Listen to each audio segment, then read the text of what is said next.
Chapter 16. Diana is invited to tea with tragic results.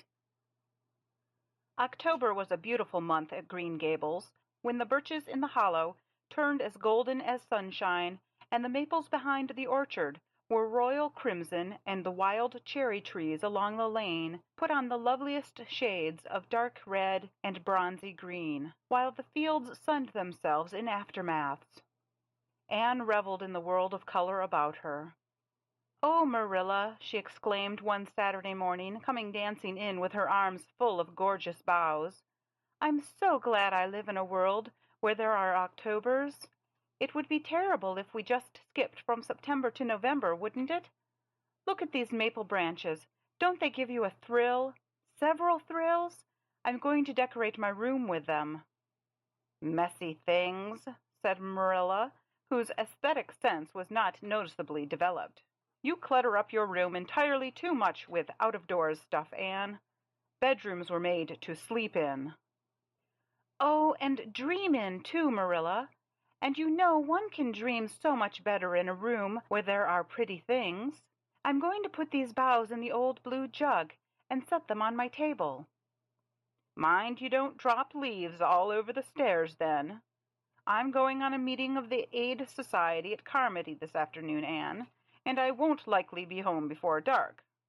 You'll have to get Matthew and Jerry their supper, so mind you don't forget to put the tea to draw until you sit down at the table as you did last time." "It was dreadful of me to forget," said Anne apologetically, "but that was the afternoon I was trying to think of a name for Violet Vale, and it crowded other things out. Matthew was so good. He never scolded a bit. He put the tea down himself and said he could wait a while as well as not, and I told him a lovely fairy story while we were waiting, so he didn't find the time long at all. It was a beautiful fairy story, Marilla. I forgot the end of it, so I made up an end for it myself, and Matthew said he couldn't tell where the join came in." "Matthew would think it all right, Anne, if you took a notion to get up and have dinner in the middle of the night. But you keep your wits about you this time. And I don't really know if I'm doing right. It may make you more addlepated than ever, but you can ask Diana to come over and spend the afternoon with you and have tea here." "Oh, Marilla!" Anne clasped her hands. "How perfectly lovely! You are able to imagine things after all, or else you'd never have understood how I've longed for that very thing. It will seem so nice and grown-up-ish. No fear of my forgetting to put the tea to draw when I have company. Oh, Marilla, can I use the rosebud spray tea set?" "No, indeed. The rosebud tea set. Well, what next? You know I never use that except for the minister or the aides. You'll put down the old brown tea set. But you can open the little yellow crock of cherry preserves. It's time it was being used anyhow.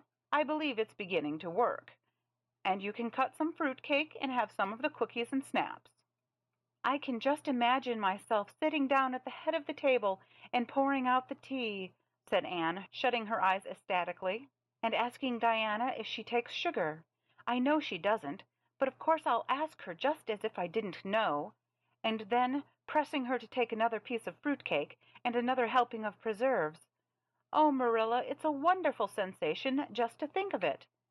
Can I take her into the spare room to lay off her hat when she comes, and then into the parlor to sit?" "No, the sitting room will do for you and your company. But there's a bottle half full of raspberry cordial that was left over from the church social the other night. It's on the second shelf of the sitting room closet, and you and Diana can have it if you like, and a cookie to eat with it along in the afternoon, for I dare say Matthew will be late coming in to tea since he's hauling potatoes to the vessel." Anne flew down to the hollow, past the Dryad's Bubble, and up the spruce path to Orchard Slope to ask Diana to tea. As a result, just after Marilla had driven off to Carmody, Diana came over, dressed in her second-best dress, and looking exactly as it is proper to look when asked out to tea. At other times she was wont to run into the kitchen without knocking, but now she knocked primly at the front door, and when Anne, dressed in her second best, as primly opened it, Both girls shook hands as gravely as if they had never met before. This unnatural solemnity lasted until after Diana had been taken to the east gable to lay off her hat, and then had sat for 10 minutes in the sitting-room, toes in position. "How is your mother?" inquired Anne politely, just as if she had not seen Mrs. Barry picking apples that morning in excellent health and spirits. "She is very well, thank you. I suppose Mr. Cuthbert is hauling potatoes to the lily sands this afternoon, is he?" asked Diana, who had ridden down to Mr. Harmon Andrews that morning in Matthew's cart. "Yes, our potato crop is very good this year. I hope your father's crop is good too." "It is fairly good, thank you. Have you picked many of your apples yet?" "Oh, ever so many," said Anne, forgetting to be dignified and jumping up quickly. "Let's go out to the orchard and get some of the red sweetings, Diana. Marilla says we can have all that are left on the tree. Marilla is a very generous woman. She said we could have fruit cake and cherry preserves for tea, but it isn't good manners to tell your company what you're going to give them to eat, so I won't tell you what she said we could have to drink. Only it begins with an R and a C, and it's bright red color. I love bright red drinks, don't you? They taste twice as good as any other color." The orchard, with its great sweeping boughs that bent to the ground with fruit, proved so delightful that the little girls spent most of the afternoon in it, sitting in a grassy corner where the frost had spared the green, and the mellow autumn sunshine lingered warmly, eating apples and talking as hard as they could. Diana had much to tell Anne of what went on in school. She had to sit with Gertie Pye, and she hated it. Gertie squeaked her pencil all the time, and it just made her, Diana's, blood run cold.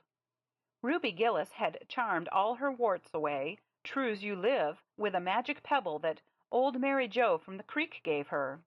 You had to rub the warts with the pebble, and then throw it away over your left shoulder at the time of the new moon, and the warts would all go. Charlie Sloane's name was written up with M. White's on the porch wall, and M. White was awful mad about it.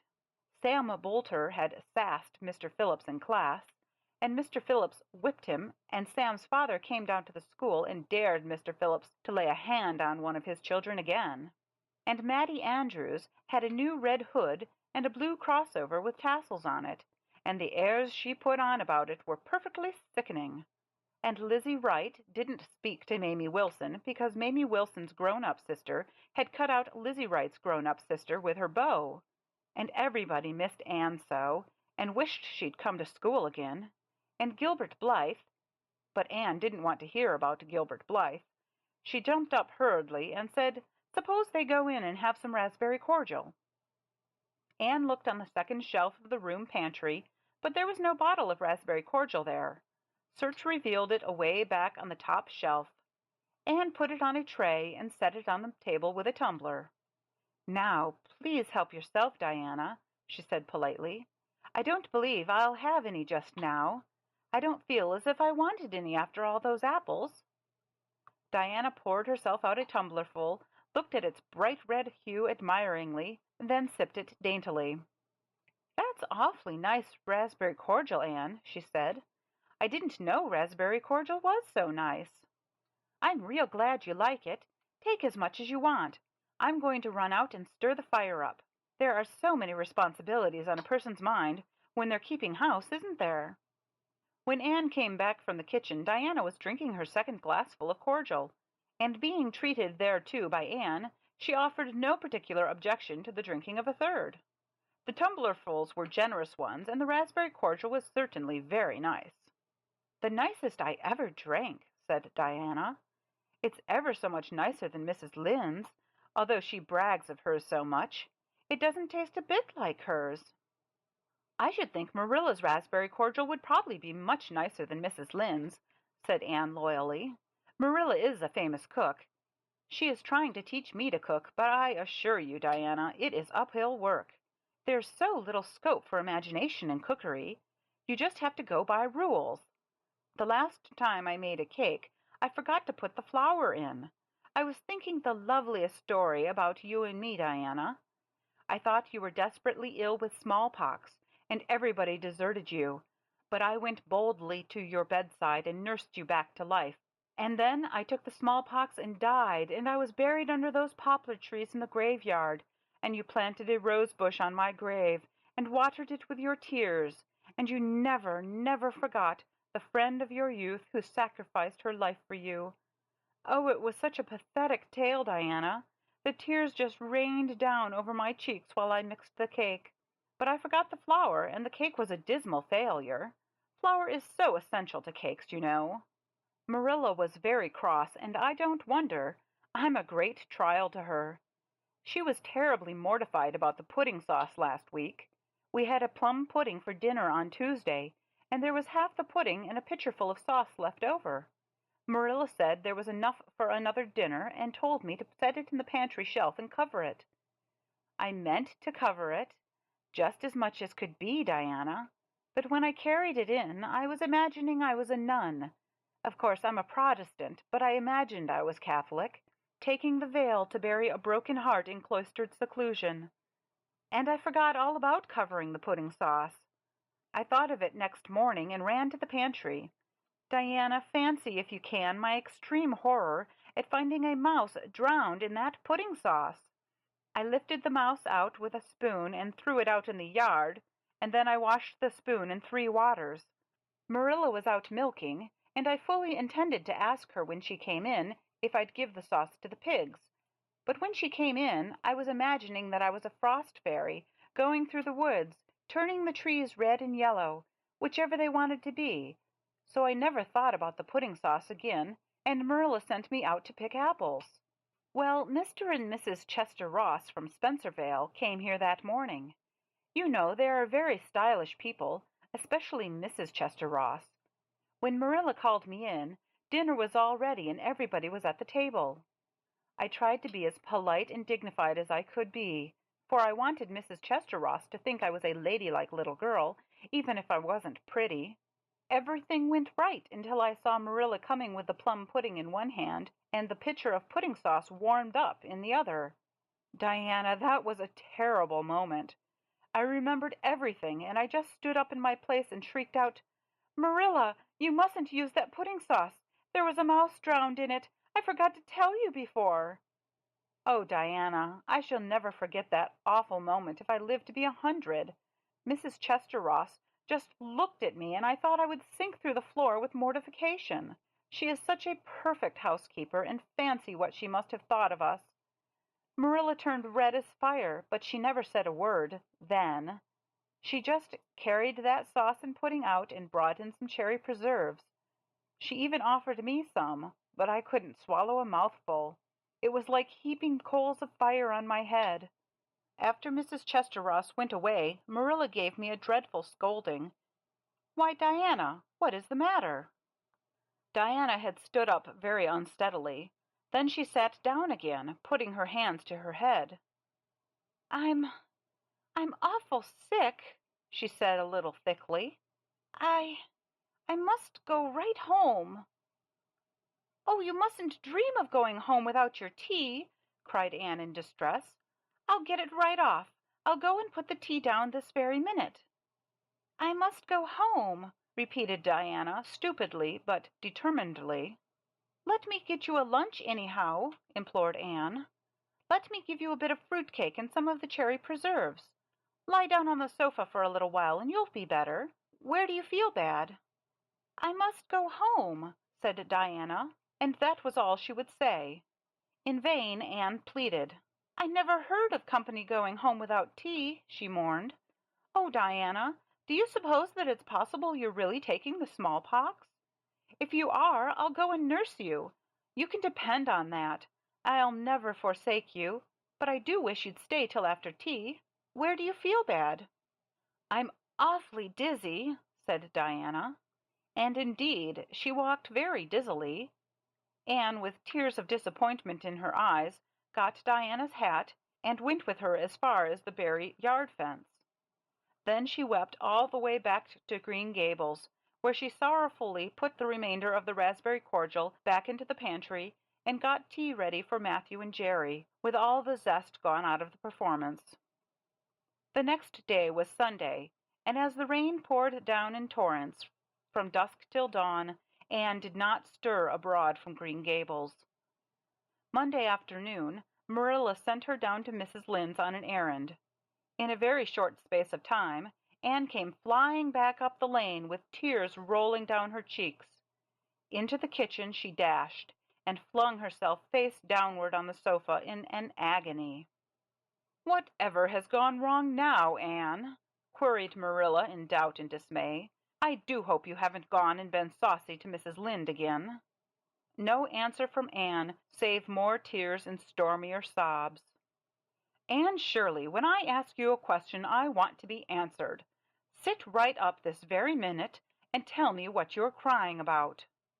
Anne sat up, tragedy personified. "Mrs. Lynde was up to see Mrs. Barry today, and Mrs. Barry was in an awful state," she wailed.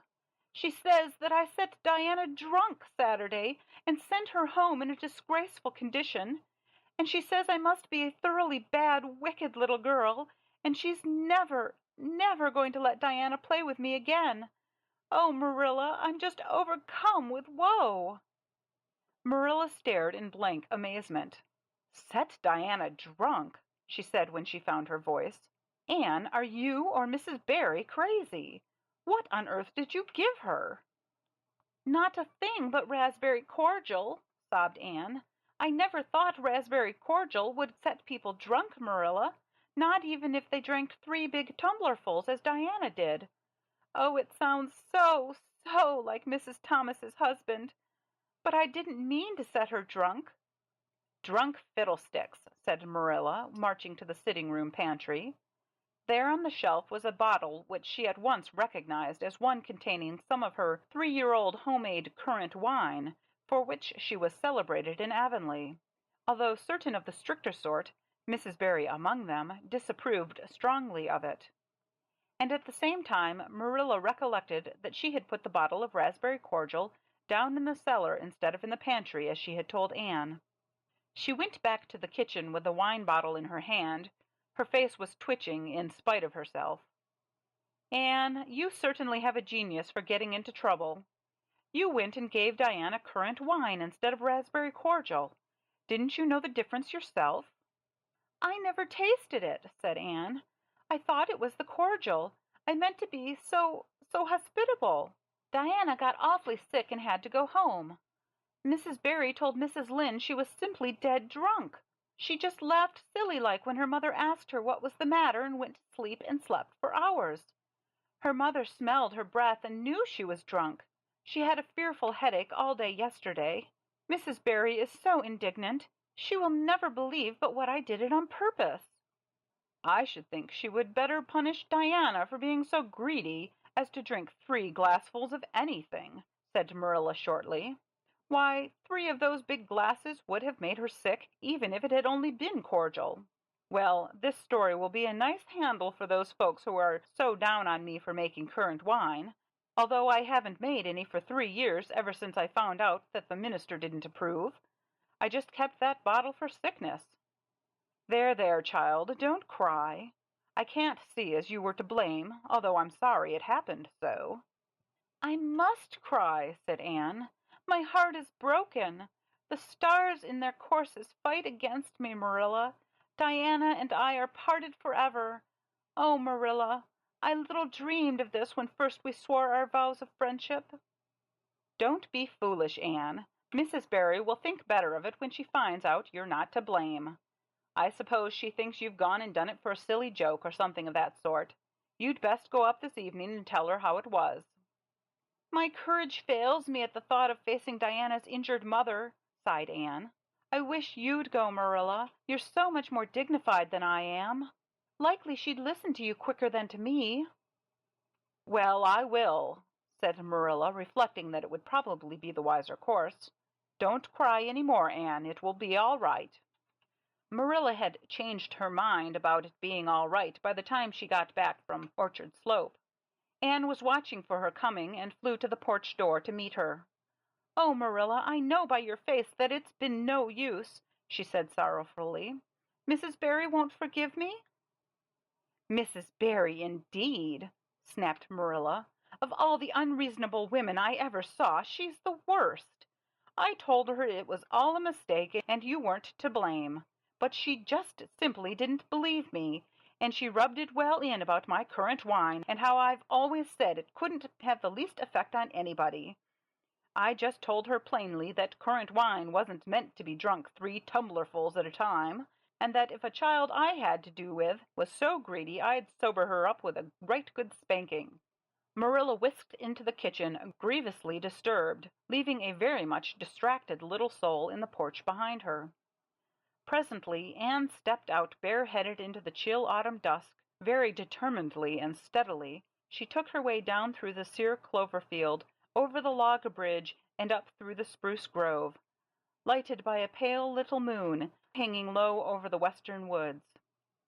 Mrs. Barry, coming to the door in answer to a timid knock, found a white-lipped, eager-eyed suppliant on the doorstep. Her face hardened. Mrs. Barry was a woman of strong prejudices and dislikes, and her anger was of the cold, sullen sort which is always hardest to overcome. To do her justice, she really believed Anne had made Diana drunk out of sheer malice prepense, and she was honestly anxious to preserve her little daughter from the contamination of further intimacy with such a child.